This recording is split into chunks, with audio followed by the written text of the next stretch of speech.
আসসালামু আলাইকুম ওয়া রাহমাতুল্লাহি ওয়া বারাকাতুহু।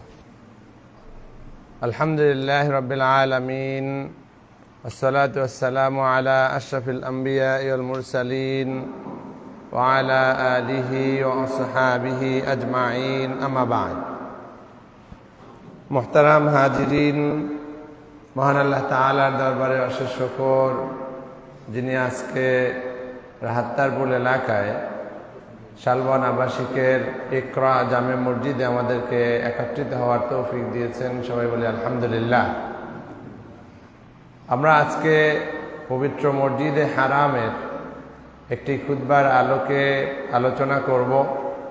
আর এই বিষয়টি এমন নয় যে এটা শুধু মক্কাবাসী মদিনাবাসীর জন্যই দরকার, বিশ্ববাসীর জন্য দরকার। সেটি হচ্ছে সবর।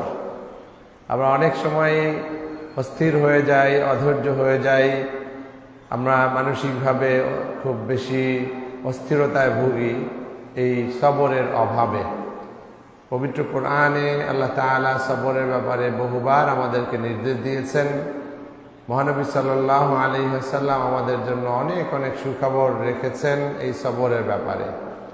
তো সেজন্য আজকের খুতবার বিষয় হচ্ছে ফজিলাতুস সবরি ওয়া আকিবাতুস সাবিরিন, সবরের ফজিলত বা মর্যাদা, ওয়া আকিবাতুস সাবিরিন, এবং যারা সবরকারী, ধৈর্য ধারণকারী, তাদের পরিণতি বা তাদের প্রাপ্তি বা তাদের সুফল সাফল্য কি, সেই বিষয়গুলো নিয়ে আলোচনা করব। আল্লাহ তাআলা আমাদের তৌফিক দান করে, বলুন আমিন।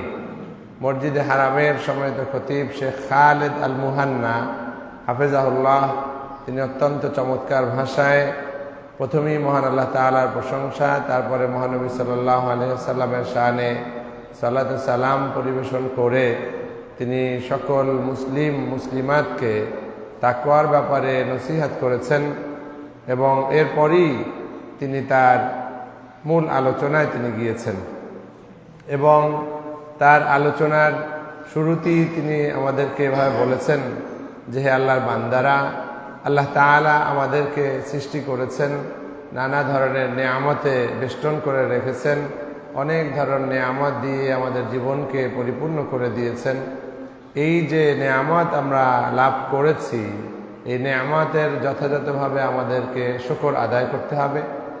এবং একই সাথে আরেকটি বিষয় আমাদেরকে মনে রাখতে হবে যে, যেই আল্লাহ তাআলা আমাদেরকে নেয়ামত দিয়েছেন, তিনি আবার মাঝে মাঝে আমাদেরকে বিভিন্ন ধরনের পরীক্ষা নিরীক্ষায় ফেলেন।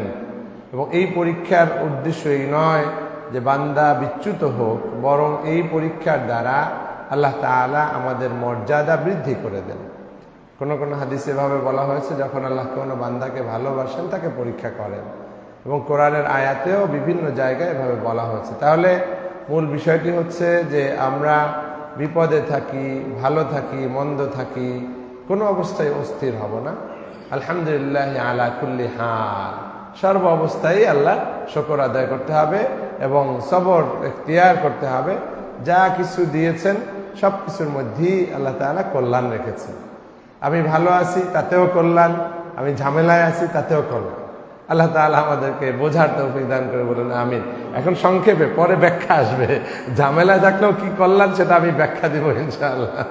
তো যে অবস্থায় থাকি, আল্লাহ বিয়াদিহিল খায়র, তার হাতেই কল্যাণ, আল্লাহর হাতেই কল্যাণ। অতএব আমরা অস্থির হব না, আমরা ধৈর্য ধারণ করব এবং আমরা সর্ব অবস্থায় সিরাতে মুস্তাকিমের উপরে থাকার চেষ্টা করব, সঠিক পথে থাকার চেষ্টা করব। আল্লাহ তাআলা আমাদের সেই তৌফিক দান করে, বলুন আমিন।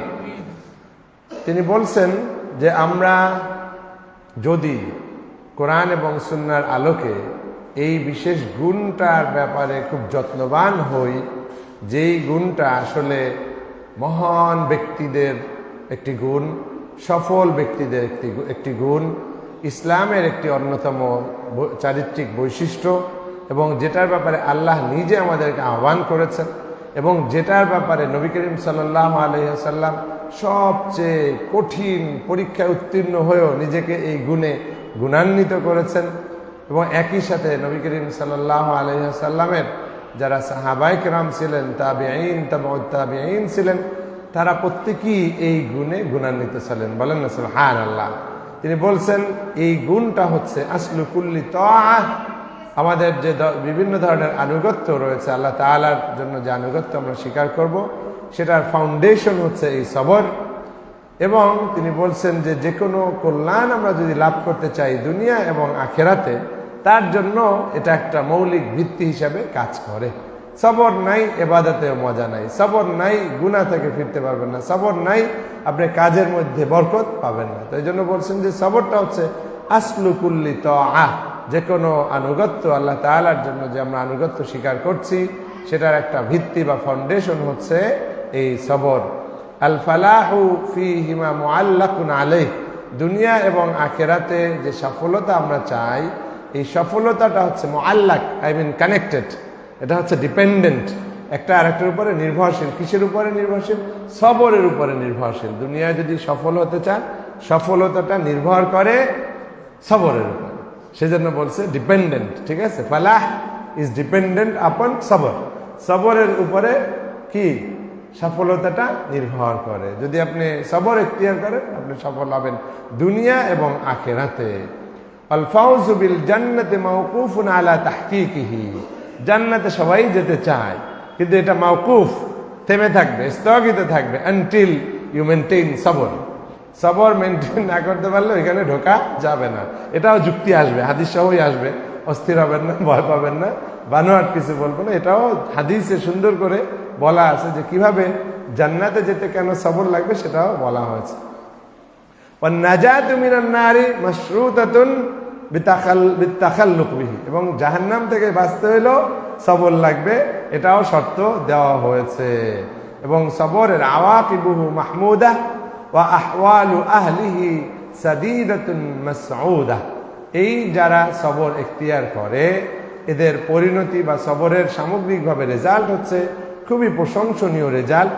ওয়া আহওয়ালু আহলিহি সাদীদাতুন মাসউদা, আর যারা এই সবর এখতিয়ারকারী বান্দাবান্দি আছে, তাদের জন্য ভবিষ্যৎ অত্যন্ত সুখকর, খুবই শান্তিময়। বলেন না সুবহানাল্লাহ। তাদের জীবনটা, তাদের কর্মকাণ্ড সবকিছুই শান্তি সুখে ভরপুর থাকে। বলেন সুবহানাল্লাহ। ওয়ালাকাদ দাল্লা কিতাবুল্লাহিল মুবিন ওয়া সীরাতু সাইয়্যিদিল মুরসালিন আলা আন্না মান লাম ইয়াসবির লাম ইয়াজফার ওয়া লাম ইয়ানজু মিম্মা ইয়াখাফু ওয়া ইয়াহজার। আল্লাহু আকবার। তিনি বলছেন যে এটা কিতাবুল্লাহ, আল্লাহর কিতাবের মধ্যে এটা দলিল আছে, এবং নবী করিম সাল্লাল্লাহু আলাইহি ওয়াসাল্লামের সিরাত এটার ব্যাপারে সাক্ষী আছে। কি সাক্ষী? একদিকে কোরআনের দলিল এবং আরেকদিকে নবীজির জীবনের সিরাত, তার যে জীবন আচরণ, সেটা একটা বিষয় ঠিক করে দিয়েছে, চূড়ান্তভাবে আমাদের কাছে জানিয়ে দিয়েছে।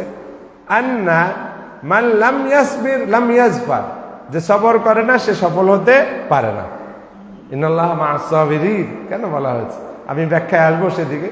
এখানে বলা হচ্ছে মান লাম ইয়াসবির লাম ইয়াজফার, যে ধৈর্য ধরতে পারে না সে সফল হতে পারে না, এবং সে মুক্তিও পায় না যেই বিষয়গুলোর ব্যাপারে সে ভয় পায়। অনেক সময় আমাদের বিভিন্ন ধরনের ঝামেলা হয় না, সাংসারিক, পারিবারিক, তারপরে সামাজিক, রাষ্ট্রীয়। সবর করবেন আপনি সফল হবেন, সবর করবেন না ক্ষতি হয়ে যাবে। তো সেজন্য তিনি বলছেন, হে আল্লাহর বান্দারা, আপনারা আল্লাহ তাআলার এই বাণীটি একটু পড়ে দেখেন তো। আমি এখনই পড়বো এবং আপনারা উপলব্ধি করবেন। তিনি বলছেন যে এই আয়াতটি একটু পড়েন এবং গভীরভাবে মনোযোগ দেন এবং বোঝার চেষ্টা করেন যে সবরের মর্যাদাটা কি। আউযু বিল্লাহি মিনাশ শাইতানির রাজীম, বিসমিল্লাহির রাহমানির রহিম। ওয়াল মালাইকাতু ইয়াদখুলুনা আলাইহিম মিন কুল্লি বাব সালামুন আলাইকুম বিমা সাবারতুম ফানি'মা উকবাদ-দার। আল্লাহু আকবার। আল্লাহ তাআলা জান্নাতের ব্যাপারে ঘোষণা দিচ্ছেন, জান্নাতের ব্যাপারে আমাদেরকে বলছেন যে ওয়াল মালাইকা, ফেরেশতারা, ইয়াদখুলুনা আলাইহিম মিন কুল্লি বাব, যারা জান্নাতি তাদের কাছে এসে ভিড় করবে, তাদের কাছে আগমন করবে, প্রবেশ করবে, মিন কুল্লি বাব, সমস্ত দরজা দিয়ে। সমস্ত দরজা দিয়ে কি করবে? এরকম ফেরেশতারা হাজির হয়ে যাবে, স্বাগতম জানাবে আহলুল জান্নাহ যাদেরকে। এবং তারা এসে হাজির হয়ে কি করবে? তারা যে এই দরজা দিয়ে যে প্রবেশ করবে এবং দরজা তাদেরকে অভ্যর্থনা জানাবে, তারা এইভাবে অভ্যর্থনা জানাবে সালামুন আলাইকুম বিমা সাবারতুম, তোমরা যে ধৈর্য ধরেছিলে, সবর ইখতিয়ার করেছিলে, সেজন্য তোমাদের কাছে আজকে এই অভ্যর্থনা দিচ্ছি, শুভেচ্ছা জানাচ্ছি। সালাম সালাম সালাম, শান্তির বার্তা, তোমাদের উপরে আল্লাহর শান্তি সুখ বর্ষিত হোক, কারণ তোমরা ধৈর্য ধরেছ। তাহলে এই যে আয়াতটির দ্বারা বোঝা যায় যে জান্নাতে যেতে হলে সবর লাগবে। একটু আগে বলছিলাম না যে আসতেছে দলিল। তাহলে আল্লাহ তাআলাই বলছেন তোমরা যে সবর করেছো, সেই সবরের জন্য আজকে তোমাদের জন্য সুখবর, এই জান্নাতে ঢুকতেছো। আর আমরা তোমাদেরকে সেটা এই অভ্যর্থনার মধ্যেও বলছি, সালামুন আলাইকুম বিমা সাবারতুম, তোমরা যে সবর করেছো সেজন্য তোমাদের জন্য এই জান্নাতের সুসংবাদ, তোমাদের উপরে শান্তি বর্ষিত হোক। বলেন আমিন। আমাদের উপরেও শান্তি বর্ষিত হোক, বলুন আমিন। আমাদেরকে আল্লাহ তাআলা ওই দলের অন্তর্ভুক্ত হওয়ার তৌফিক দান করে, বলুন আমিন। তাহলে এর দ্বারা প্রমাণিত হয় যে জান্নাত জান্নাত করে শুধু কাঁদলেই হবে না, জান্নাতে যাওয়ার জন্য আমল করতে হবে, সবর করতে হবে, বিপদে আপদে বালা মুসিবতে ইবাদত বন্দেগীতে সর্বাবস্থায় আমাদের কি করতে হবে? সবর করতে হবে। আল্লাহ তাআলা আমাদেরকে সবর ইখতিয়ার করার তৌফিক দান করে, বলুন আমিন। তাহলে একটা দলিল হয়ে গেল, জান্নাতে যেতে হলে কি লাগবে? সবর লাগবে। কারণ অভ্যর্থনায় যেই সেন্টেন্সটা বলতেছে সালামুন আলাইকুম বিমা সাবারতুম, ধৈর্য ধরেছো, সবর করেছো, সেজন্য তোমাদের উপরে শান্তি বর্ষিত হোক, তোমাদের জন্য এই যে সুখকর জান্নাত রয়েছে, ওয়েলকাম। তাহলে ওয়েলকাম পেতে হলে কি লাগবে? সবর লাগবে। এরপরে সাহাবী আল জলিল, ইমাম আল জলিল সুফিয়ান ইবনু ওয়াইনা রাহিমাহুল্লাহ, তিনি বলছেন লাম ইউতাল ইবাদু আফদালা মিনাস সাবরি বিহি দাখালুল জান্নাহ। তিনি ব্যাখ্যা দিচ্ছেন যে আল্লাহ তাআলা আমাদেরকে যত নেয়ামত দেন, যত ধরনের নেয়ামত দেন, তার মধ্যে সবরের চেয়ে বড় নেয়ামত আর কিছু হতে পারে না। বলেন না সুবহানাল্লাহ। সবর বড় নেয়ামত, সবর বড় নেয়ামত। লাম ইউতাল ইবাদ, বান্দাদেরকে দেওয়া হয় না আফদালা মিনাস সাবরি, সবরের চেয়ে বড় কিছু দেওয়া হয় এরকম কিছু নাই। এখন এটা বিভিন্ন হাদিসে, আবার কোনো হাদিসে বলা হয়েছে, যেমন দোয়ার ব্যাপারে বলা হয়েছে, কোনো ব্যাপারে হিকমতে ওয়া ইউতাল হিকমাতা ফাকাদ উতিয়া খায়রান কাসীরা, বিভিন্ন ইস্যু রয়েছে। তবে এই হাদিস দ্বারা যেটা প্রমাণিত হয় সেটা হচ্ছে যে সবর অবশ্যই অত্যন্ত ফজিলতওয়ালা, অত্যন্ত গুরুত্বপূর্ণ। বিহি দাখালুল জান্নাহ, তিনি আবার যুক্তি দিচ্ছেন কারণ সবরের দ্বারাই মানুষ জান্নাতে প্রবেশ করতে পারবে। যেহেতু এটার দ্বারা, এটা থাকলে সবরের দ্বারা আপনি জান্নাতে যাবেন, সেই জন্য বলছে এর চেয়ে তো আর বড় কিছু হতে পারে না। তাহলে আমরা এই আয়াতের অর্থ জানলাম এবং তাফসীর জানলাম, দলিল পেলাম যে এটা অত্যন্ত বড় একটা নেয়ামত আল্লাহ তাআলার পক্ষ থেকে। আল্লাহ তাআলা আমাদের সেই তৌফিক, সবর ইখতিয়ার করার তৌফিক দান করে, বলুন আমিন। এরপরে আরো একজনের রেফারেন্স মসজিদে হারামের সম্মানিত খতিব এনেছেন, তিনি হচ্ছেন মাইমুন ইবনু মেহরান। তিনিও বলছেন রাহিমাহুল্লাহ, মা নালা আহাদুন শাইআন মিন জাসিমিল খায়রি নাবিয়্যুন ফামা দুনাহু ইল্লা বিসসাবর। অর্থাৎ নবী করিম সাল্লাল্লাহু আলাইহি ওয়াসাল্লাম যা আল্লাহ তাআলার পক্ষ থেকে যত যত নেয়ামত পেয়েছেন, তার নেয়ামতের তো এটা শেষ করা যাবে না। ওহী পেয়েছেন, নবুয়াত পেয়েছেন, তারপরে সাইয়্যিদু আহলিল, কত নেয়ামত, আমরা তো এই নেয়ামতটা আমরা পাবো না, যেটা নবীজি পেয়েছেন সেটা আমরা পাবো না। তবে কিছু নেয়ামতের ক্ষেত্রে আমরা কি, এটা আল্লাহ তাআলা আমাদেরকে দান করবেন। সেটা হচ্ছে এই নবুয়তের পরে বা রিসালাতের পরেই আমাদেরকে আল্লাহ তাআলা বান্দাদের জন্য যেই নেয়ামতটা উন্মুক্ত রেখেছেন, যেটা নবীও পেয়েছিলেন, নবুয়ত নবী পেয়েছিলেন, আমরা পাবো না, কিন্তু এইটা হচ্ছে এমন একটা নেয়ামত যেটা নবীজি পেয়েছেন আমরাও পাবো, সেটা হচ্ছে সবর। বলেন না সুবহানাল্লাহ। অর্থাৎ নবুয়তের পরে এই উক্তির দ্বারা প্রমাণিত হয় সবচেয়ে গুরুত্বপূর্ণ ফজিলতওয়ালা একটা কোয়ালিটি, একটা গুণ, একটা বৈশিষ্ট্য হচ্ছে সবর। আল্লাহু আকবার। তাহলে এর দ্বারাও প্রমাণিত হয় যে আমরা নবী তো হইতে পারবো না, কিন্তু নবীর গুণে গুণান্বিত হওয়ার জন্য যে বৈশিষ্ট্যটা দরকার, সেটার অন্যতম একটা বৈশিষ্ট্য যেটা নবীর জন্য খাস না, বান্দাদেরকেও দেওয়া হবে, সেটা হচ্ছে সবর। অতএব আমরা সেই সবর ইখতিয়ার করে নবী না হই, কিন্তু নবীর খাঁটি উম্মত হব, নবীর ওয়ারিস হব এবং নবীর পাশে জান্নাতে যাওয়ার আশা করব। আল্লাহ তাআলা আমাদের সেই তৌফিক দান করে বলুন আমিন। তাহলে এই হাদিস দ্বারা ওই আগের কোরআনের আয়াতের ব্যাখ্যাটাই চলে আসলো যে আমরা আসলে সবরের দ্বারা আমরা নবুয়তের মর্যাদা ইখতিয়ার করতে না পারলেও তার পরপরই যে মর্যাদাটা রাখা হয়েছে আমরা সেটা লাভে ধন্য হতে পারবো। সম্মানিত হাজিরিন, আল্লাহ তাআলা পবিত্র কোরআনে বিভিন্ন আয়াতে নির্দেশ করেছেন ইসবিরু ওয়া সাবিরু ওয়া রাবিতু, বিভিন্ন আয়াতে বলেছেন। তার মধ্যে একটি আয়াত হচ্ছে এরকম, আল্লাহ তাআলা বলছেন অসবির ওমা সবরুকা ইল্লা বিল্লাহ, সবর করো এবং তোমার সবর হবে একমাত্র আল্লাহ কেন্দ্রিক। বলেন না সুবহানাল্লাহ। এই আয়াতের ব্যাখ্যাটা আমি দিব এইভাবে, সেটা হচ্ছে সবর তিন ধরনের। আমি মনে হয় অন্য সময়ও কোনো প্রসঙ্গে আপনাদেরকে বলেছিলাম, হয়তো ভুলেও যেতে পারে। তিন ধরনের সবর। কয় ধরনের সবর? তিন ধরনের। একটা সবর হচ্ছে আল্লাহ তাআলার আনুগত্যের ব্যাপারে সবর। যেমন নামাজ পড়তেছি, এখন শীতের দিনে অনেকেরই ফজর কাজা হয়। কেন?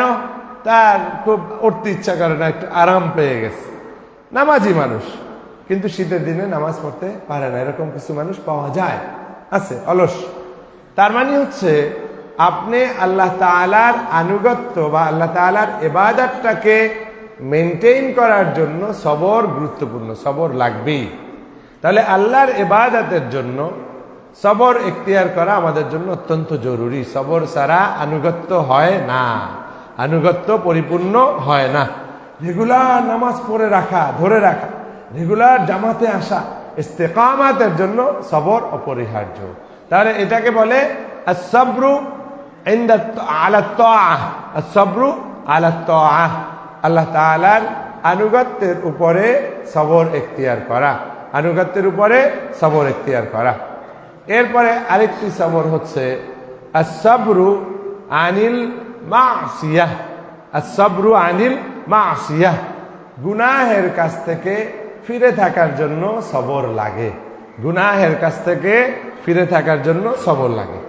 অনেকে খুব নামাজি কিন্তু আবার ঘুষ খায়, নামাজি আবার সুদ খায়, নামাজি আবার বিভিন্ন ধরনের খারাপ কাজের সাথে যুক্ত, আছে না নাই? আছে। নামাজ পড়ে কিন্তু খারাপ কাজ থেকে ফিরতে পারতেছে না, খারাপ কাজ থেকে ফিরতে পারতেছে না। তার মানে হচ্ছে সে দ্বিতীয় প্রকার সবর তার মধ্যে নাই। ওই দ্বিতীয় প্রকারের সবরের অর্থটা হচ্ছে যে গুনাহের কাছ থেকে ফিরে থাকার জন্য সবর ইখতিয়ার করা, গুনাহের কাছ থেকে ফিরে থাকার জন্য সবর ইখতিয়ার করা। আরেকটা সবর হচ্ছে যেটা আমরা সবাই জানি, বিপদে আপদে ধৈর্য ধারণ করা, সবর ইখতিয়ার করা। আমরা এই তিন প্রকারের সবর না জেনে শুধুমাত্র এক প্রকার নিয়ে ঠেলাঠেলি করি, কিন্তু তাতে সফল হওয়া যাবে না। তিন ধরনের সবরই লাগবে। তিন ধরনের সবর যদি আপনি মেনটেইন করতে পারেন তাহলেই আপনি জান্নাতের সুখবর পাবেন। আর যদি শুধু একরকম নিয়ে ঠেলাঠেলি করেন তাহলে হবে না। তাহলে এই জন্যই বলছে অমা সবরুকা ইল্লা বিল্লাহ, সবর হবে আল্লাহ কেন্দ্রিকের। কারণটা হচ্ছে, বোঝানো হচ্ছে এই যে আমি নামাজ ত্যাগ করব না, নামাজ ধরে রাখতে যেহেতু সবর লাগবে, আল্লাহর অন্যান্য যে ফরজ ইবাদত রয়েছে, অন্যান্য যে হুকুম আহকাম রয়েছে সেটা মানতে হলে সবর লাগবে। তাহলে অমা সবরুকা ইল্লা বিল্লাহ দ্বারা আমরা আল্লাহর আনুগত্য, আল্লাহর ইবাদতের মধ্যে ডুবে থাকার ব্যাপারে দৃঢ় প্রতিজ্ঞ হতে হবে। আল্লাহ তাআলা আমাদের সেই তৌফিক দান করে বলুন আমিন। একই সাথে গুনাহের কাছ থেকে ফিরে থাকা, সেটাও আল্লাহর কেন্দ্রিক সবর, সেটাও আল্লাহ কেন্দ্রিক সবর। কারণ আপনি গভীর রাত, কেউ দেখে না, এখন একটু শীতকাইটা ঘরে ঢুইকা চুরি করে নিয়ে গেলেন, অথবা লোকটা এখানে নাই, এই ফাঁকে জুতাটা চুরি করে নিয়ে গেলেন, অথবা, তার মানে কি আপনি আল্লাহকে ভয় পাচ্ছেন না, আপনি ভয় পাচ্ছেন মানুষকে। তাহলে হলো না, তাহলে আল্লাহ কেন্দ্রিক সবরটা হলো না। আপনি গুনাহ থেকে ফিরবেন কার জন্য? আল্লাহর জন্য। ভালো কাজ করবেন কার জন্য? আল্লাহর জন্য। তাহলে গুনাহের কাছ থেকে ফিরে থাকার জন্য আমাদের যে সবরটা ইখতিয়ার করা দরকার, সেটাও মূলত আল্লাহ কেন্দ্রিক সবর। এই সবরটাও আল্লাহ তাআলা আমাদের ইখতিয়ার করার তৌফিক দান করে বলুন আমিন।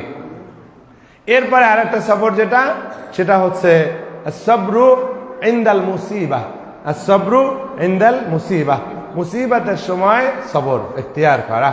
মুসিবতের সময় সবর এখতিয়ার করা খুবই গুরুত্বপূর্ণ, খুবই গুরুত্বপূর্ণ একটা বিষয়। আমরা মুসিবতে পড়লেই ভেঙে যাই, মুসিবতে পড়লে আর একটা মুসিবত ডাইকে আনি, বলেন নাউজুবিল্লাহ। বাপ মারা গেছে, অস্থির হইয়া নিজেও হার্ট অ্যাটাক করে মারা গেল। ছেলে অ্যাক্সিডেন্ট করছে, নিজেও হার্ট অ্যাটাক করে মারা যায়, কারণ অস্থির, হার্ট এটা ধারণ করতে পারছে না। কিন্তু ও যদি আগে থেকে সবরের ট্রেনিংটা নিয়ে রাখতো, যে কি ইন্না লিল্লাহি ওয়া ইন্না ইলাইহি রাজিউন, যা কিছু হয়েছে এটা আল্লাহর পক্ষ থেকে হয়েছে, আমরা সব আল্লাহরই জন্য, আল্লাহর কাছেই ফিরে যেতে হবে। অতএব কেউ মারা গেলেও আমি অস্থির হব না, সে আল্লাহর ডাকে সাড়া দিয়েছে, আমাকেও যেতে হবে, এটা নিয়ে অস্থির হওয়ার কিছু নাই। কিন্তু আপনারা নিউজ পেপারে দেখেছেন, ছেলের মারা যাওয়ার পরে মা হার্ট অ্যাটাক করে মারা গেছে, মা হার্ট অ্যাটাক করায় ছেলে মারা গেছে, এরকম রেগুলার খবরাদি আসে না? ওই সবর নাই, সবর নাই, সবর নাই, সবর রাখতে হবে, বিপদে আপদে সবর এখতিয়ার করতে হবে। আল্লাহ তাআলা আমাদের তৌফিক দান করুক, বলুন আমিন। আল্লাহ তাআলা আমাদেরকে শিখিয়েছেন ওয়াস্তাঈনু বিস-সাবরি ওয়াস-সালাহ, ওয়াস্তাঈনু বিস-সাবরি ওয়াস-সালাহ, সবরের মাধ্যমে এবং সালাতের মাধ্যমে আল্লাহর সাহায্য চাইতে হবে। আল্লাহর সাহায্য শুধুমাত্র দোয়ায় হলে তো শুধু ওইটাই বলতেন, সেটা না বলে বললেন কি ওয়াস্তাঈনু বিস-সাবরি ওয়াস-সালাহ, সবর করো এবং নামাজ পড়ো, তাহলে আল্লাহর সাহায্য পাবে। দোয়ায় সাহায্য পাবো না, পাওয়া যাবে না তা না, সেটা আলাদা হাদিস। কিন্তু এই জায়গায় স্পষ্টভাবে আল্লাহ তাআলা নির্দেশ দিয়ে দিয়েছেন, যদি আল্লাহর সাহায্য পেতে হয় সবর করো, সাহায্য পেতে হয় বেশি বেশি নফল নামাজ পড়ো, ফরজের পাশাপাশি নফল নামাজ পড়ো। বিপদে পড়ছো, দাঁড়াই যাও, সালাতুল হাজত পড়ো, সূরা ফাতিহা পড়ো, আয়াতুল কুরসি পড়ো, সূরা ফাতিহা পড়ো, আয়াতুল কুরসি পড়ো। সালাতুল হাজতের অভ্যাস অনেকের নাই, জানিও না, পড়ার নিয়মও জানি না। আমরা এভাবে সূরা ফাতিহা এবং আয়াতুল কুরসি, প্রথম রাকাতেও সূরা ফাতিহা আয়াতুল কুরসি, দ্বিতীয় রাকাতেও সূরা ফাতিহা আয়াতুল কুরসি, এইভাবে আমরা সালাতুল হাজত পড়ব। যদি বিপদে পড়ি, অভাবে পড়ি, ঝামেলায় পড়ি, আল্লাহ তাআলা আমাদের হাজত পূরণ করে দিক, বলেন আমিন। ওয়াস্তাঈনু বিস-সাবরি ওয়াস-সালাহ, বলেন ওয়াস্তাঈনু বিস-সাবরি ওয়াস-সালাহ, সবর করো এবং সবরের মাধ্যমে আল্লাহর সাহায্য চাও এবং নামাজের মাধ্যমে সাহায্য চাও। আগের নবী করিম সাল্লাল্লাহু আলাইহি ওয়াসাল্লামই শুধু নন, সাহাবায়ে কেরাম, তাবেঈন, বিশ্ববিজয়ী যারা বীর, যুদ্ধে যাওয়ার আগে সবাই মিলে নামাজ পড়ে নিতেন, তারপরে রওনা দিতেন, নামাজ পড়ে আল্লাহর কাছে চেয়ে তারপরে রওনা দিতেন যে আমাদেরকে বিজয়ী করো। আর আমরা এই নামাজের খবরই জানি না। আল্লাহ তাআলা আমাদেরকে সতর্ক হওয়ার তৌফিক দান করে, বলুন আমিন। আল্লাহ তাআলা পবিত্র কোরআনে অন্য আয়াতে স্পষ্টভাবে বলেছেন অসবিরু ইন্নাল্লাহা মা'আস সাবিরিন, তোমরা ধৈর্য ধারণ করো, তোমরা সবর এখতিয়ার করো, নিঃসন্দেহে নিশ্চয়ই আল্লাহ তাআলা ধৈর্যশীলদের সাথে আছেন, থাকেন, বলেন না সুবহানাল্লাহ। তাহলে আমরা বিপদে ভেঙে পড়ি, ভেঙে পড়লে তার আল্লাহ আপনার সাথে, আল্লাহকে সাথে পাবেন না, এই আয়াত অর্থ। কারণ আল্লাহ বলছেন সবরকারীদের সাথে থাকেন, আর আল্লাহ যার সাথে থাকেন তার তো আর অভাব হতে পারে না, তার তো সমস্যা হতে পারে না, সমস্যা হইলেও সেটা আল্লাহ সেটেল করে দিবেন, ঠিক কিনা? অতএব আমরা আল্লাহ তাআলাকে যেন সাথে পেতে পারি সেজন্য সবর এখতিয়ার করতে হবে। আল্লাহর সাহায্য যেন পেতে পারি সেজন্য আল্লাহর সাহায্য পাওয়ার জন্য আমাদের কি করতে হবে? সবর এখতিয়ার করতে হবে। অসবিরু ইন্নাল্লাহা মা'আস সাবিরিন, তোমরা ধৈর্য ধারণ করো, নিশ্চয়ই আল্লাহ তাআলা সবর এখতিয়ারকারী, ধৈর্য ধারণকারীদের সাথে থাকেন, বলেন সুবহানাল্লাহ। এই একটু আগে যেটা বলছিলাম যে সালামুন আলাইকুম বিমা সবরতুম, সেরকম সমর্থবোধক আরো আয়াত রয়েছে এখানে। ইন্নী জাযাইতুহুমুল ইয়াওমা বিমা সাবারু আন্নাহুম হুমুল ফাইজুন, এখানেও আল্লাহ তাআলা বলছেন যে আমি আজকে তাদেরকে পুরস্কৃত করলাম, যে কি জন্য? বিমা সবারু, যেহেতু তারা কি করেছিল? সবর এখতিয়ার করেছে। একটু আগে তো ফেরেশতারা বলছে, এখন আল্লাহ নিজে বলতেছেন যে আমি আজকে তাদেরকে পুরস্কৃত করেছি। কি পুরস্কার? জান্নাত, আল্লাহর সাক্ষাৎকার, আল্লাহু আকবার। আমি তাদেরকে আজকে পুরস্কৃত করলাম বিমা সবারু, যেহেতু তারা ধৈর্য ধারণ করেছে। কিসে ধৈর্য? ওই যে তিনটা ধৈর্য মনে আছে, আল্লাহর আনুগত্যে ধৈর্য, গুনাহের কাছ থেকে ফিরে থাকার ব্যাপারে ধৈর্য, আর একটা কি? মুসিবতে, বালা মুসিবতে ধৈর্য। নামাজ পড়ে, সবই ঠিক আছে, কিন্তু নফসটাকে দমন করতে পারে না, গুনাহ থেকে ফিরে থাকতে পারে না, হবে না। তিন ধরনের সবরই লাগবে। কয় ধরনের? তিন ধরনের সবরই লাগবে। আল্লাহ তাআলা আমাদেরকে জান্নাতে যাওয়ার জন্য এই তিন ধরনের সবরই ইখতিয়ার করার তৌফিক দান করুন, বলুন আমিন। আল্লাহ শুধু ওইটা বলেন না, এরপরে আবার বলতেছেন আন্নাহুম হুমুল ফাইজুন, এই যেহেতু তাদেরকে পুরস্কৃত করেছি, আমি জান্নাত দিয়েছি, আমার সাক্ষাৎ লাভে ধন্য করে দিয়েছি, তাহলে তারাই আসলে প্রকৃত সফল কাম। বলেন না সুবহানাল্লাহ। এখন দেখেন, মিলান মাপকাঠি দেখেন, আপনি রিক্সা চালান আর মনে মনে ভয় পাচ্ছেন, হায় আল্লাহ আমি তো কপাল পোড়া। নাউজুবিল্লাহ, কে বলছে আপনি কপাল পোড়া? আপনি রিক্সা চালান তারপরেও রোজা ভাঙ্গেন না, রিক্সা চালান তারপরেও চুরি করেন না, রিক্সা চালান তারপরেও নামাজ ছাড়েন না, আপনিই তো সবচেয়ে সফল কাম। 1000 কোটি টাকার মালিক, তারপরেও রাষ্ট্রীয় সম্পদ লুট করে, পাচার করে, এই করে সেই করে, কে বলছে ও সফল কাম? ও হচ্ছে ব্যর্থ। অনেক গাড়ি আছে, অনেক বাড়ি আছে, তারপরেও চুরির অভ্যাসটা যায় না, খুনের অভ্যাসটা যায় না, রক্ত না দেখলে ভালো লাগে না, খুন করতে না পারলে মজা পায় না, তাহলে ও আসলে সফল কাম নয়। ওরা ব্যর্থ, ওরা ব্যর্থ। বরং আপনি রিক্সা চালক হন, ঝাড়ুদার হন, আপনি নর্মাল একটা দোকানদার হন, আপনি আল্লাহর ভাষায় সফল কাম। কারণ আপনি ধৈর্য ধরেছেন। টাকা দেখলেই লোভ আসে নাই, টাকা দেখলেই আপনার কামাইতে ইচ্ছা করে নাই, টাকা দেখলেই আপনি চুরি করতে ইচ্ছা জাগে নাই, সেই জন্য আপনি সফল কাম। আর 1000 কোটি টাকার মালিক হয়েও আল্লাহর ভাষায় ও সফল হতে পারবে না। বুঝতে পেরেছেন? ক্লিয়ার? বক্তব্য ক্লিয়ার?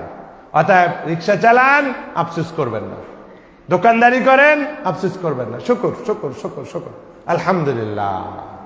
এই রিক্সা চালাইয়াও যদি আপনি জান্নাতে যেতে পারেন, নর্মাল ব্যবসা চালা করেও যদি জান্নাতে যেতে পারেন, ও ভাই এর চেয়ে আর কি চান? এর চেয়ে সফলতা আর কি হতে পারে? চূড়ান্ত ফয়সালা আল্লাহ তাআলা আপনাকে দিয়ে দিচ্ছেন। আপনি অহেতুক ওই কি লিমোজিন, প্রাডো, BMW এদিকে তাকাইয়েন না, অস্থির হওয়ার কোনো দরকার নাই। আল্লাহ তাআলা আমাদের বোঝার এবং মানার তৌফিক দান করে, বলুন আমিন। আল্লাহ তাআলা অন্য আয়াতে বলছেন আল্লাহু ইউহিব্বুস সাবিরিন, আল্লাহ তাআলা ভালোবাসেন যারা সবর এখতিয়ার করে। সেই সবর ওই 3 ধরনের সবর: ভালো কাজে সবর, আল্লাহর আনুগত্যে সবর, গুনাহ থেকে ফেরার ব্যাপারে সবর, বালা মুসিবতে সবর। এই সব ধরনের সবর যারা এখতিয়ার করে তারা আল্লাহ তাআলার ভালোবাসা লাভ করে। বলেন সুবহানাল্লাহ। আমরা আল্লাহর ভালোবাসা চাই, আল্লাহর ভালোবাসা চাই। কই সবাই চাইলে তো আস্তে কথা হলো। আল্লাহর ভালোবাসা চাই, চাই। কেন চাই? আল্লাহ যদি ভালোবাসেন আমাকে, তাহলে আমার আর কোনো অভাব থাকবে না। মাল্লাহুল মাওলা ফালাহুল কুল, যার আল্লাহ হয়ে যাবে তার সব হয়ে যাবে। বলেন না সুবহানাল্লাহ। তাহলে আমরা সবাই আল্লাহর ভালোবাসা চাই। আল্লাহ কাদেরকে ভালোবাসেন বলে দিচ্ছেন, আল্লাহ নিজে বলে দিচ্ছেন আল্লাহু ইউহিব্বুস সাবিরিন, সবরকারীদেরকে আল্লাহ ভালোবাসেন। তাহলে যারা আল্লাহর ভালোবাসা পেতে চাই, আমরা আজ থেকে শপথ করব যে আল্লাহর ভালোবাসা ইখতিয়ার করার জন্য আমার সবরের কোনো বিকল্প না, সবর লাগবেই। আল্লাহ তাআলা আমাদের সবর দান করুন, বলুন আমিন। অন্য আয়াতে আল্লাহ তাআলা আবার বলছেন ইন্নামা ইউওয়াফাস সাবিরুনা আজরাহুম বিগাইরি হিসাব। আল্লাহু আকবার। কোরআনের দলিল, আর কোনো ব্যাখ্যার দরকার নাই। আল্লাহ তাআলা বলছেন এই যারা সবরকারী তাদেরকে আল্লাহ তাআলা পুরস্কারকে পরিপূর্ণ করে দেন। পুরস্কার দেন তাও বলেন না, ইউওয়াফা। যারা আরবি জানেন তারা বুঝতে পারতেছেন, ওয়াফা থেকে ইউওয়াফা বলা হচ্ছে। ইউওয়াফা একদম ফুললি দিয়ে দেন, একদম পরিপূর্ণভাবে দেন, পরিপূর্ণভাবে তাদের আজর দেন। এরপরে কথা শেষ হয় নাই। এরপর আল্লাহ তাআলা বলতেছেন বেগাইরি হিসাব, এটার কোনো হিসাব নাই। কেন এই কথাটা বলছে? কোন হাদিস, কোন আয়াত দ্বারা বলা হচ্ছে 10 গুণ, তারপরে 70 গুণ, 700 গুণ, 7000। আয় আল্লাহ, এবার আল্লাহ তাআলা বলে দিচ্ছেন সবর এমন একটা গুণ, এটার কোনো হিসাব নিকাশ নাই। চিৎকার করে বলেন সুবহানাল্লাহ। সবরের পুরস্কারের কোনো হিসাব নাই। আল্লাহ নিজে বলছেন বেগাইরি হিসাব। বলেন একটু আরবিটা বলেন, বেগাইরি হিসাব, কোনো হিসাব নাই। Uncountable, unlimited, you can't imagine. আপনি এটা কল্পনাও করতে পারেন না। অতএব সবর সবর সবর। কেন আনইমাজিনেবল? কেন? কারণ হচ্ছে আপনার অনেক কষ্ট, যেটা মানুষকে বোঝানো যায় না। অনেক কষ্ট, পারিবারিক কষ্ট, দেনা লেনা এটা সেটা নানা রকমের কষ্ট, বোঝা যায় না, সবর করেন। পেইনটা আর কেউ মাপতে না পারুক, আল্লাহ তাআলা মাপতে পারেন, বলেন না সুবহানাল্লাহ। অতএব আল্লাহ তাআলা এখানে কোনো হিসাব টিসাব দেন নাই। যার যত পেইন, যার যত সবর, তার জন্য তত সওয়াব, তার জন্য তত পুরস্কার, বলেন না সুবহানাল্লাহ। এর নাম হচ্ছে রহমান, এর নাম হচ্ছে রহিম। আল্লাহু আকবার। যার যত অভাব থাকুক, যার যত ব্যথা থাকুক, বুঝবেন কে? আল্লাহ। সবর করেন, আল্লাহ তাআলা বেগাইরি হিসাব আজর দিয়ে দিবেন। আল্লাহ তাআলা আমাদের সেই তৌফিক দান করে, বলুন আমিন। এই আয়াতের ব্যাখ্যার দ্বারা ব্যাখ্যা করতে গিয়ে একজন বিখ্যাত স্কলার আল ইমামুল জলিল আব্দুল্লাহ ইবনে আউন তিনি বলছেন, কুল্লু আমালিন ইউরাফু লাহু সওয়াবুন ইল্লা বিসসবর। এই আয়াত দ্বারা বোঝা গেল যে সমস্ত আমলের ব্যাপারে আমরা ফজিলত পাবো হাদিসে কোরআনে, কিন্তু এটা যেহেতু আল্লাহ তাআলা বলে দিয়েছেন বেগাইরি হিসাব, এটা আর জানা সম্ভব নয়। এটার সওয়াবটা কত বেশি, এটার আজরটা কত বেশি, এটা আমাদের জানার কল্পনার বাইরে। তাহলে আমরা কি এটার ব্যাপারে আগ্রহী হব না? অবশ্যই হওয়া উচিত। আল্লাহ তাআলা আমাদের সেই তৌফিক দান করে, বলুন আমিন। একটু আগে দুটো আয়াতই বলেছি, একটা হচ্ছে ফেরেশতারা বলতেছেন যে সবর করার জন্য তোমাদের জন্য শান্তি, শান্তির বার্তা। অন্য জায়গায় আল্লাহ বলেছেন যে আমি পুরস্কার দিলাম। আবারও সেরকমই একটি আয়াত, আমি আর ব্যাখ্যা দিচ্ছি না, ওয়াজাযাহুম বিমা সাবারু জান্নাতা ওয়া হারিরা। এই আয়াতেও ওই জান্নাতের কথা, পুরস্কারের কথা আল্লাহ তাআলা ঘোষণা দিয়েছেন, আয়াতের মধ্যে বলা হয়েছে। ক্বালা ইবনুল কাইয়্যিম রাহিমাহুল্লাহ বলছেন, ফাইন্না ফিস সাবরি মিনাল খুশুনাতি ওয়া হাবসিন নাফসি আন শাহওয়াতিহা মাক্তাদা আন ইয়াকুনা ফি জাযাহুম মিনাস সাআতি ওয়া নুউমাতিল হারিরি মা ইউকাবিলু যালিকাল হাবস ওয়াল খুশুনা। তিনি বলছেন যে এই যে ঘোষণা দেওয়া হলো যে অন্য কোনো কিছুতে এত কিছু দেওয়া হয় না, একটু আগেই বলছি, যেহেতু সবর এখতিয়ার করাটা আসলেই কঠিন, যেহেতু এর মধ্যে অনেক জটিলতা আছে, অনেক ঝামেলা আছে, যত পড়বেন তত ঝালাই হবে, তত আরো মজবুত হবে, তত খাঁটি হবে। যত কষ্ট পাবেন পুরস্কার তত বেশি। বলি না যে কষ্ট ছাড়া কেষ্ট মেলে না, বলেন না গ্রাম্য ভাষায় আমরা বলি না কষ্ট ছাড়া কেষ্ট মেলে না। তাহলে কেষ্ট পাইতে হলে কি লাগবে? কষ্ট লাগবে। সেজন্যই বলা হচ্ছে যেহেতু সবরের মধ্যে কষ্ট, সেজন্যই এর মধ্যে পুরস্কারও বেশি। আল্লাহ তাআলা আমাদের বোঝার এবং মানার তৌফিক দান করুন, বলুন আমিন। নবী করিম সাল্লাল্লাহু আলাইহি সাল্লাম বলছেন, আজাবান। আজাবান মানে হচ্ছে, আমরা বলি না বাংলায় যেটা সহজে বোঝেন, আরবি সেটাও কিন্তু বাংলায় মিলেই ফেলছেন, সেটা হচ্ছে তাজ্জুব ব্যাপার, একটা তাজ্জুব ব্যাপার বলেন না, কিন্তু তাজ্জুব আইন আছে, তাই আজাবান ওটাও হচ্ছে ওরকম আশ্চর্যের ব্যাপার।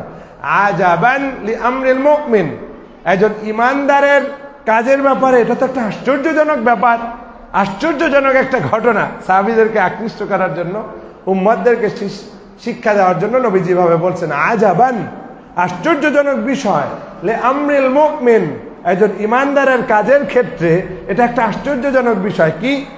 ইন্না আমরাহু কুল্লাহু লাহু খায়র, তার সমস্ত কাজের মধ্যেই কল্যাণ, বলেন না সুবহানাল্লাহ। সাহাবীরা তাকিয়ে আছে, ইয়া রাসূলুল্লাহ এটা কি বললেন? সব কাজই কল্যাণ, এটা কিভাবে হয়? নবীজি তাদের চেহারা দেখে বুঝতে পারছেন, নবীজি এবার ব্যাখ্যা দিয়ে দিচ্ছেন। ইন আসাবাতহু সাররা শাকারা ফাকানা খায়রান লাহু, যখন তাদের কাছে কোনো ভালো কিছু আসে, আনন্দদায়ক কোনো খবর আসে, গুড নিউজ আসে, ভালো চাকরি পায়, ভালো কিছু পায়, তখন এটা তাদের জন্য ভালো, তাদের জন্য এটার মধ্যে একটা ভালোর আজর আছে। কেন? শাকারা, তারা শুকর আদায় করে, সেটার সুফল। কারণ আল্লাহ তাআলা কি বলছেন? লা ইন শাকারতুম লাযীদান্নাকুম, যদি শুকর আদায় করো বাড়াই দেব। তাহলে শুকর করলেও ভালো, ভালো কাজ করার কারণে সে শুকর করলো, সেটা তার জন্য ভালো রেজাল্ট বয়ে আনলো। দেখেন একটা তো হয়ে গেল, ভালো করলে ভালো, এটা তো সবাই বুঝতে পারি, তার ভালো বড় পিএইচডি লাগে না, সবার কাছে বুঝতে পারছি যে ভালো কাজের জন্য আমরা একটা ভালো পাইয়ে গেছি রেজাল্ট। এবার নবীজি সেকেন্ডটা ব্যাখ্যা দিচ্ছেন, ওয়া ইন আসাবাতহু দাররাউ সাবারা, আর যদি তাকে কোনো কষ্টে পাইয়ে বসে, চাকরিটা গেছে, শরীরটা খারাপ হয়ে গেছে, অসুস্থতা, এটা সেটা নানা ঝামেলা হয়ে গেছে, তখন কি করে? সবরা, তখন কি করে? সে সবর এখতিয়ার করে। প্রকৃত ইমানদার সে অস্থির হয় না, সে সবর এখতিয়ার করে। ফাকানা খায়রান লাহু, নবীজি বলছেন সেটাও তার জন্য অফুরন্ত কল্যাণ, বলেন না সুবহানাল্লাহ। তাহলে দুটো বিষয় পেলাম। কয়টা পেলাম? একটা হলো শুকর আর একটা হলো সবর। বলেন সবাই, একটা হলো শুকর আর একটা হলো সবর। বলেন সেকেন্ড, শুকর সবর, শুকর সবর, শুকর সবর, শুকর সবর, শুকর সবর। সর্ব অবস্থায় শুকর আদায় করতে হবে, যেটা আলোচনার শুরুতেই বলছিলাম, আলহামদুলিল্লাহ আলা কুল্লি হাল। এবং একটা আরেকটার সাথে কানেক্টেড, একটা আরেকটার সাথে রিলেটেড, সংযুক্ত। শুকর আদায় করতে যা পেয়েছি আলহামদুলিল্লাহ। আমি হজ বা উমরার সফরে গিয়েছি, মসজিদে নববী বা মসজিদে হারামের একজন খতিবের ব্যাপারে বর্ণনা করতে গিয়ে মসজিদে নববীর লাইব্রেরিয়ান বলতেছিল আল্লাহু আকবার, ওনার একটা বড় গুণ হচ্ছে এই, এক গ্লাস পানি খেলো আলহামদুলিল্লাহ, রিক্সা থেকে নামবে, গাড়ি থেকে নামবে আলহামদুলিল্লাহ। উনি তার সফর সঙ্গী ছিলেন, এই জন্য আমাদেরকে বলেন এটা বিরাট একটা নেয়ামতের কাজ। কারণ যিনি আপনাকে দিয়েছেন, কে কতটুকু, কাকে কতটুকু দিবেন এটা নির্ধারণ করেন কে? আল্লাহ। তাহলে আপনি যখন তার উপরে খুশি থাকবেন, আল্লাহ আরো বাড়াই দেবেন। অতএব সর্ব অবস্থায় শুকর, মনে থাকবে ইনশাআল্লাহ, সর্ব অবস্থায় কি করতে হবে? শুকর আদায় করতে হবে। এটা আমাদের জন্য কল্যাণ, কারণ আল্লাহই বলেছেন তাহলে বাড়াই দিবেন। আর একটা বলা হচ্ছে যে যদি বিপদে পড়ি তাহলে কি করব? সবর এখতিয়ার করব, সেটা তো সীমাহীন পুরস্কার, বেগাইরে হিসাব। সবরের পুরস্কার কি? বেগাইরে হিসাব। তাহলে এই হাদিস দ্বারা আমরা পেলাম যে ইমানদারদের জন্য সুফল হলো সে ভালোতেও ভালো, মন্দতেও ভালো, উভয় অবস্থাতেই সে ভালো রেজাল্ট পাবে। ভালো হইলে সে শুকর আদায় করবে, আর বিপদে পড়লে সে সবর এখতিয়ার করবে। দুটোরই রেজাল্ট ভালো।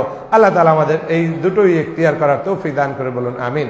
নবী করিম সাল্লাল্লাহু আলাইহি সাল্লাম একটা উদাহরণ দিয়েছেন।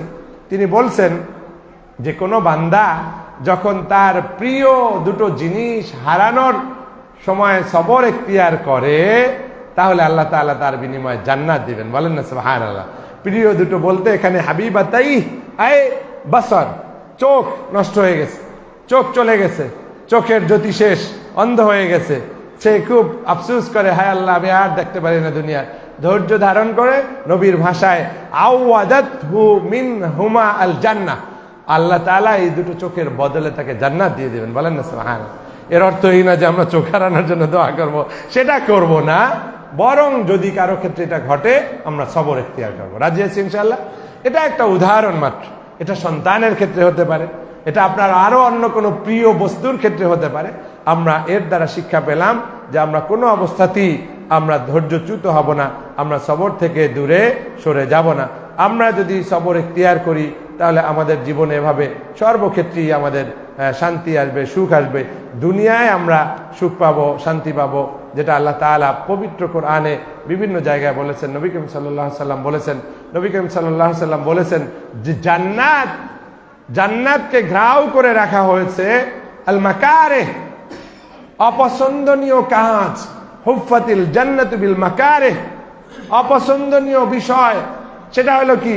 গভীর রাতে তাহাজ্জুদ পড়া, ঘুম ভাঙে, পেশাবের কারণে ঘুম ভাঙে, এটার কারণে সেটার কারণে ঘুম ভাঙে, কিন্তু তাহাজ্জুদ পড়ে না, ফাঁকিবাজ।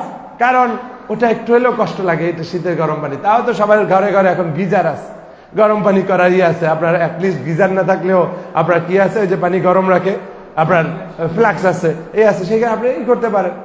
কিন্তু অলসতা। এই জন্য বলা হচ্ছে জান্নাতে যদি ঢুকতে চান একটু কষ্ট করতে হবে। দুনিয়ায় একটু কষ্ট করে যান, আখিরাতে আপনি সুখে থাকবেন চিরন্তন। আহুফাতিন নারু বিশাহাওয়াত, আর জাহান্নামে যাওয়াটা সহজ কেন? এই মন যা চায় তাই করলাম। শাহাওয়াত, কুপ্রবৃত্তির দ্বারা ঘেরাও করা হচ্ছে জাহান্নাম। এখন আপনার কুপ্রবৃত্তি চায় আমি একটু খারাপ কাজ করি, আমি একটু চুরি করি, আমি একটু বাহাদুরি করি, অন্যায়ভাবে একটু নিজেকে শো করি, সবগুলো হচ্ছে জাহান্নামে যাওয়ার জন্য একটা ওসিলা হয়ে যাবে। অতএব আমরা মনের তাড়নায় কিছু করব না, বরং আল্লাহকে খুশি করার তাড়নায় করব। রাজি আছি ইনশাআল্লাহ।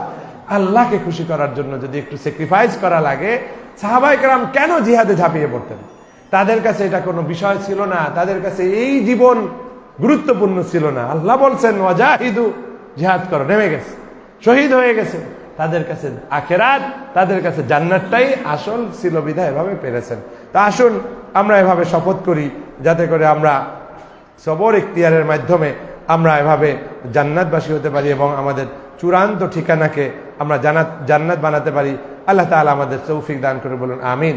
একটা প্রশ্নের উত্তর দিয়েই আমার আলোচনা শেষ করব। সেটা হচ্ছে এই সেটা হচ্ছে যে আপনারা অনেকে বলতে পারেন যে স্যার লেকচার দেওয়া তো সহজ, আপনি সুন্দর করে বলছেন, কিন্তু পালন করা তো কঠিন। অবশ্যই কঠিন, কিন্তু এই হাদিসটা শুনলে আপনার মনটা ঠান্ডা হয়ে যাবে। এই হাদিসটা বলেই শেষ করে দেব। সেটা হচ্ছে নবী করিম সাল্লাল্লাহু আলাইহি সাল্লাম বলছেন, যে ব্যক্তি চায় সে কারো কাছে হাত পাতবে না, আল্লাহ তাআলা তাকে কারো কাছে হাত পাততে বাধ্য করেন না। ভালো করে মনে রাখবেন, যে ব্যক্তি চায় যে সে সর্ব অবস্থায় সবর এখতিয়ার করবে, আল্লাহ তাআলা তাকে সবর এখতিয়ার করার তৌফিক দিবেন। বলেন আমিন। মনে প্রাণে চাইতে হবে, মনে প্রাণে চাইতে হবে, আল্লাহর কাছে কেঁদে কেঁদেও চাইতে হবে, নিজের ভিতরে ওই জোশটাও আনতে হবে যে আমি সবর ভঙ্গ করব না, সর্ব অবস্থায় সবর এখতিয়ার করব। আল্লাহ তাআলা আমাদের সেই তৌফিক দান করে বলুন আমিন। এই হাদিসে শেষে নবী করিম সাল্লাল্লাহু আলাইহি ওয়াসাল্লাম, আগে বলছিলাম বিভিন্ন স্কলারের বাণী, এবার নবীর ভাষায়, আমা উতিয়া আহাদুন আতান খায়রান ওয়ালা আওসা মিনাস সবর, সবরের চেয়ে ভালো এটা কোনো বান্দাকে কিছু দেওয়া হয় না যেটা কল্যাণকর এবং যেটা অতিমাত্রায় ব্যাপক। বলেন না সুবহানাল্লাহ। যেটার পরিধি ব্যাপক, এরকম ব্যাপক আর কোনো কল্যাণ নাই। আল্লাহ তাআলা আমাদেরকে এই ব্যাপক কল্যাণ, এই ব্যাপক সীমাহীন আজর লাভ করার যে ওসিলা, সেই সবর এখতিয়ার করার তৌফিক দান করুক। সেটা হোক ছাত্র জীবনে, সেটা হোক শিক্ষকতায়, সেটা হোক চাকরি জীবনে, সেটা হোক সাংসারিক সুখ প্রতিষ্ঠায়, সেটা হোক নির্বাচনে, সেটা হোক যে কোনো ক্ষেত্রে, সর্বক্ষেত্রে সত্য সঠিক পথকে বাছাই করার জন্য, সত্য সঠিক পথে থাকার জন্য নফসকে দমন করে সঠিক ডিসিশন নিতে হবে। আল্লাহ তাআলা আমাদের সেই তৌফিক দান করুক আমিন। আখির দাওয়ানা আনিল হামদুলিল্লাহি রাব্বিল আলামিন।